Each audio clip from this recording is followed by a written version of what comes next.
Hei, i dag skal jeg holde en forelesning om forelesningen.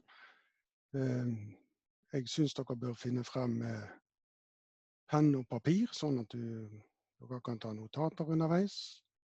Og da skal jeg starte det hele og dele skjermen min.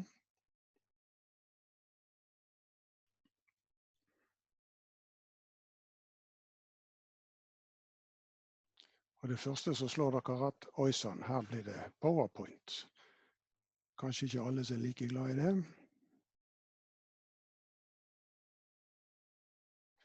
Sånn. Yes, her ser dere en klassisk forelesning.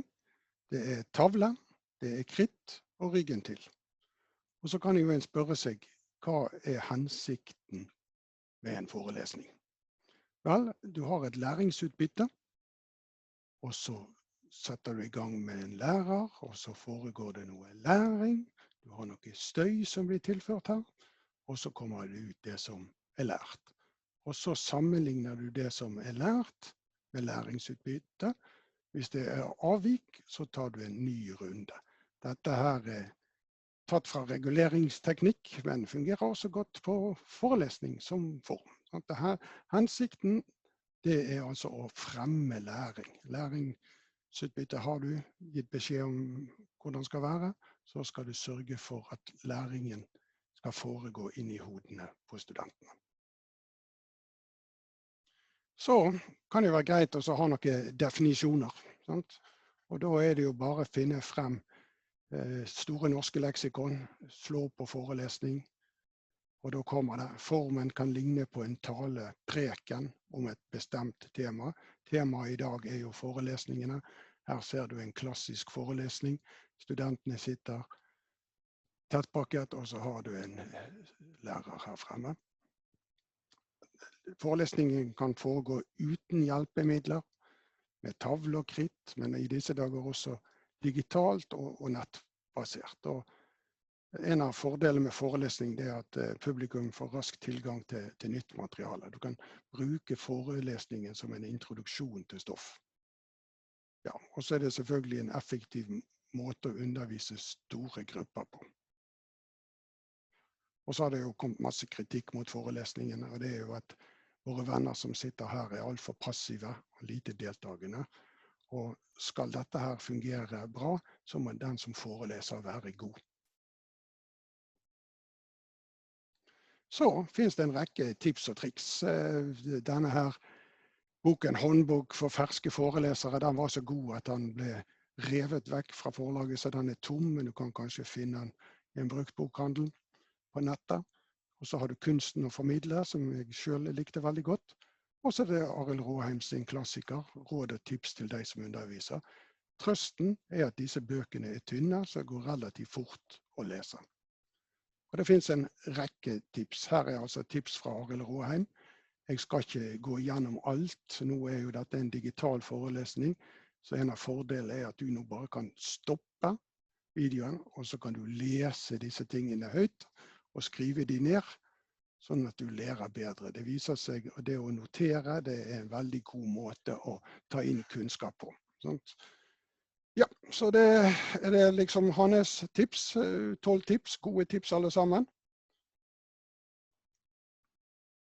Så kommer forelesningstipsene fra en student, og der skal jeg kanskje bruke litt mer tid, for de ser nytten av forelesninger. Sant?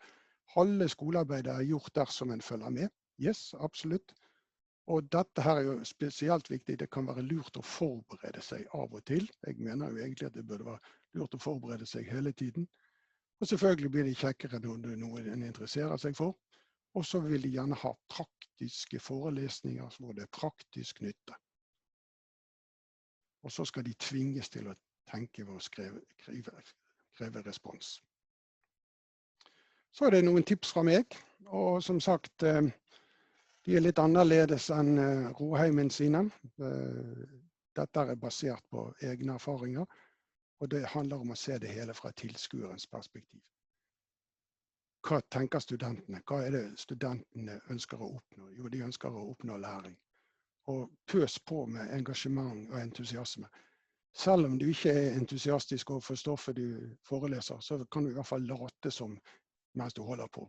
Fortelle historier. Historier husker folk. Forklar. Og gjerne overraske studentene. Overraskelser husker de, og spesielt kognitive sjokk, hvor det viser noe som de ikke har forventet skal skje. Det sitter resten av livet. Og dermed så blir det minneverdig i dobbelt forstand.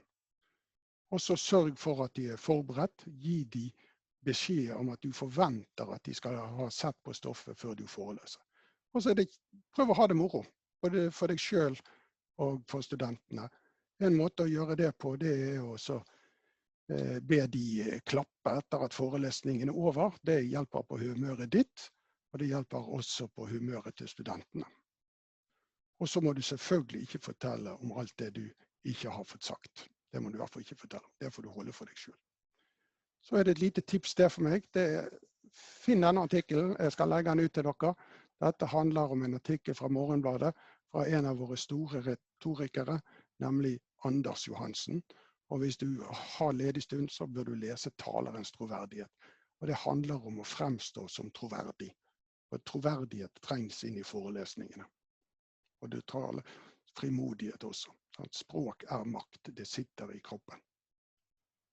Så har vi jo vært så heldige at vi har fått en fantastisk ny mulighet med forelesningen nå når den har blitt digital. Vi har frigjort den fra tid og rom. Forelesningen kan holdes når som helst, hvor som helst. Denne asynkrone forelesningen kan repeteres i det evige, og du kan også bruke den til å introdusere nytt stoff. Studentene kan stoppe underveis, ta notater. Så kan du i den synkrone forelesningen konsentrere deg om å anvende teorien. Dette liker studentene. De liker mye bedre dette rabbelet jeg har gjort her, enn disse her PowerPointene som jeg har lagt ut på det asynkrone. Men jeg tvinger de til å se dette her. Jeg bruker YouTube sånn at jeg kan se om de har sett, og så kjører vi oppgaveløsning når vi treffes. Og så er det dette med samhandling. Samhandling er ganske vanskelig i den digitale tidsalder. For Zoom så har jeg syntes at samhandling har fungert veldig dårlig, men studenten har vist meg et flott verktøy som heter Discord, som er en slags sånn chattekanal, hvor vi kan legge ut ting, og vi kan være hele tiden på alle sammen.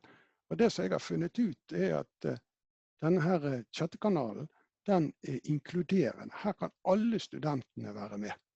Og etter hvert så ser jeg at studentene begynner å hjelpe hverandre. Så dette her er et fantastisk flott samhandlingsrom. Så hva assosieres forelesning med? Her er fra tidligere kurs, da har jeg fått alt fra enveis til dupping, til engasjement og opplæring, kjedelig monolog. Det er til og med noen som tenker på det som et fragleberg. Jeg hadde hatt lyst til å få din mening om hva du assosierer forelesning med, sånn at jeg kunne utvidet denne listen. Så kan vi lære av andre. Vel, presentasjonsteknikk er interessant. Og som sagt, jeg fant en bok for en god del år siden som het Presentasjonsteknikk for Dummies. Fantastisk flott liten bok i en sjokkselger til 98 kroner, og det handler om å selge. Og denne forelesningen er jo også en form for salg av stoff, emne, til studentene. Så vi kan ta mye fra den boken der.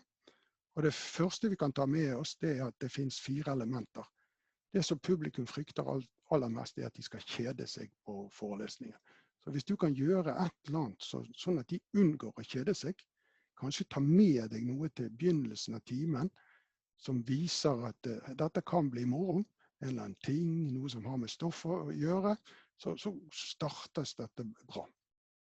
Så må du tenke på what's in it for me, sett fra studenten ståsted.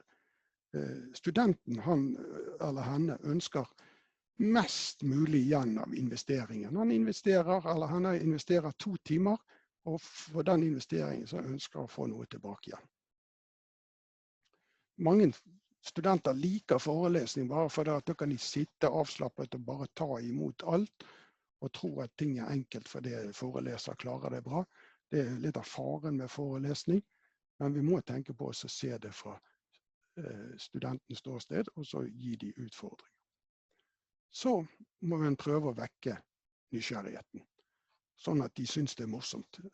Sånn at de begynner å stille spørsmål som også vekker nysgjerrigheten hos læreren, og sammen da så kan vi drive nysgjerrigheten videre. Så det er veldig viktig.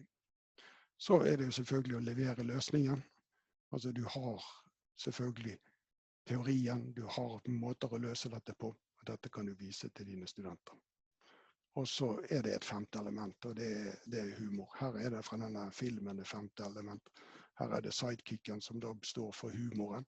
Det må være litt humor inni dette her. Ikke du så flink på humor, så må du prøve å bruke egenskaper du er god på. Så du legger til et ekstra element. Og så er det veldig viktig at en ser og lærer av alle andre. Forelesninger foregår jo overalt hele tiden. Han her så jeg for en del år siden, og han er utrolig god, Dr. Michael Mosley. Han lager sånne programmer for BBC, Infotainment, og han klarer What's in it for me? Vel, dette handlet om 5-2-dietten. Alle har jo lyst til å ta av noen kilo, så What's in it for me-faktoren var høy. Jeg var veldig nysgjerrig på dette her. Og han kom også opp med en løsning, det var 5-2-dietten. Han fikk halve Norge til å teste ut denne 5-2-dietten. Og en del av de har nok sluttet med den, men også som han fikk de i hvert fall interessert. Han brukte humor hele veien, og så brukte han seg selv. Han prøvde å slanke seg selv, og det er veldig fint. Så er det et lite hjertesukk til slutt. Vi må slutte å snakke ned forelesningen. Gode forelesninger er gode. Jeg husker når Årebråten holdt det på 200 minutter. Jeg åpnet 2 øl, og så satt og koste meg på fredagskvelden. Og jeg husker veldig mye av det han sa fremdeles, for han gjorde det med innlevelse, selv om han satt og brukte PowerPoint. Og så må vi også huske å fortelle studentene at det å studere, det krever egen innsats. Det nytter ikke bare å sitte og kose seg på forelesning, og så tro at en har lært det. Jeg må faktisk også praktisere kunnskapen. Og så må vi selvfølgelig la innholdet bestemme formen.